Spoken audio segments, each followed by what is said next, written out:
जय श्री कृष्ण दोस्तों, मैं आपको भादु शुक्ल पक्ष की एकादशी की कथा सुनाने जा रही हूँ।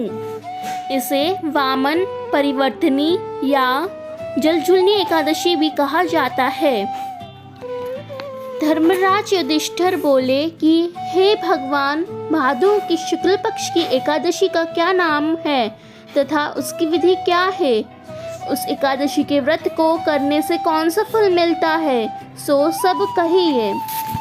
श्री कृष्ण भगवान बोले, हे राजश्रेष्ठ, अब मैं अनेक पाप नष्ट करने वाली तथा अंत में स्वर्ग देने वाली भादों की शुक्ल पक्ष की वामन नाम की एकादशी की कथा कहता हूँ। आप इसे सुनो। इस एकादशी को जयंती एकादशी भी कहते हैं। इस एकादशी की कथा के सुनने मात्र से ही समस्त पापों का नाश हो जाता है। इस एकादशी के व्रत का फल वाजपेय यज्ञ के फल से भी अधिक है। इस जयंती एकादशी की कथा से समस्त पापियों का उद्धार हो जाता है। यदि कोई धर्मपरायण मनुष्य एकादशी के दिन मेरी पूजा करता है तो मैं उसको संसार की पूजा का फल देता हूँ। जो मनुष्य मेरी पूजा करता है उसे मेरे लोक की प्राप्ति होती है, इसमें किंचित मात्र भी संदेह नहीं। जो मनुष्य इस एकादशी के दिन श्री वामन भगवान की पूजा करता है वह तीनों देवता अर्थात ब्रह्मा, विष्णु, महेश की पूजा करता है। जो मनुष्य इस एकादशी का व्रत करते हैं उन्हें इस संसार में कुछ भी करना शेष नहीं रहता। इस एकादशी के दिन श्री भगवान विष्णु करवट बदलते हैं, इसलिए इसे परिवर्तनी एकादशी भी कहते हैं।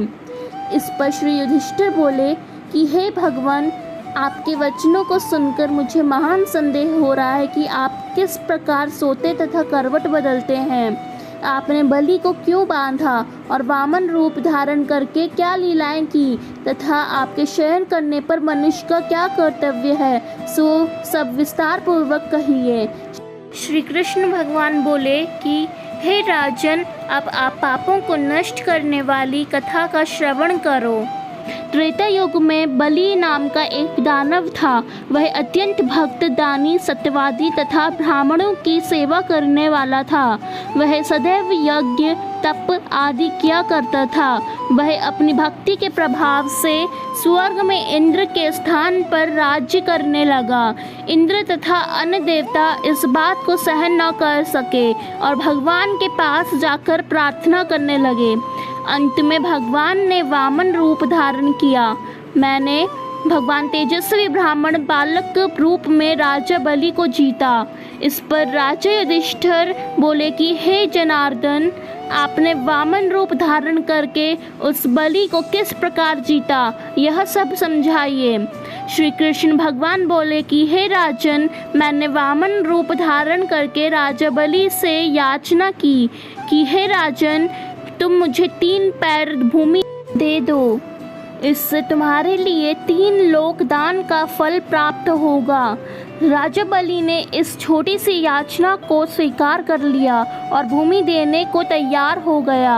तब मैंने अपने आकार को बढ़ाया और भूलोक में पैर, भुवन लोक में जंघा, स्वर्ग लोक में कमर, महलोक में पेट, जनलोक में हृदय, तपलोक में कंठ और सत्यलोक में मुख रखकर अपने सिर को ऊंचा उठा लिया। उस समय सूर्य, नक्षत्र, इंद्र तथा अन्य देवता मेरी स्तुति करने लगे।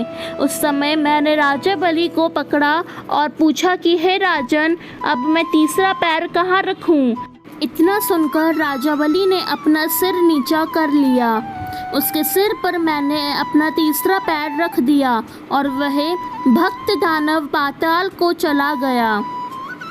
जब मैंने उसे अत्यंत विनीत पाया तो मैंने उससे कहा कि हे बलि, मैं सदैव तुम्हारे पास रहूँगा।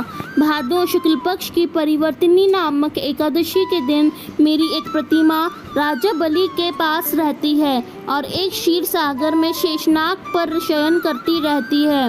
इस एकादशी को विष्णु भगवान सोते हुए करवट बदलते हैं। इस दिन त्रिलोकी के नाथ श्री विष्णु भगवान के पूजा की जाती है। इसमें चावल और दही सहित चांदी का दान किया जाता है।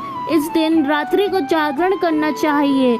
इस प्रकार व्रत करने से मनुष्य समस्त पापों से मुक्ति होकर स्वर्गलोक को जाता है।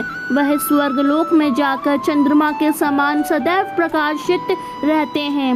उनको इस लोक तथा परलोक दोनों में यश मिलता है। जो इन पापों को नष्ट करने वाली कथा सुनते हैं उन्हें अश्वमेघ यज्ञ का फल मिलता है। जय श्री कृष्णा।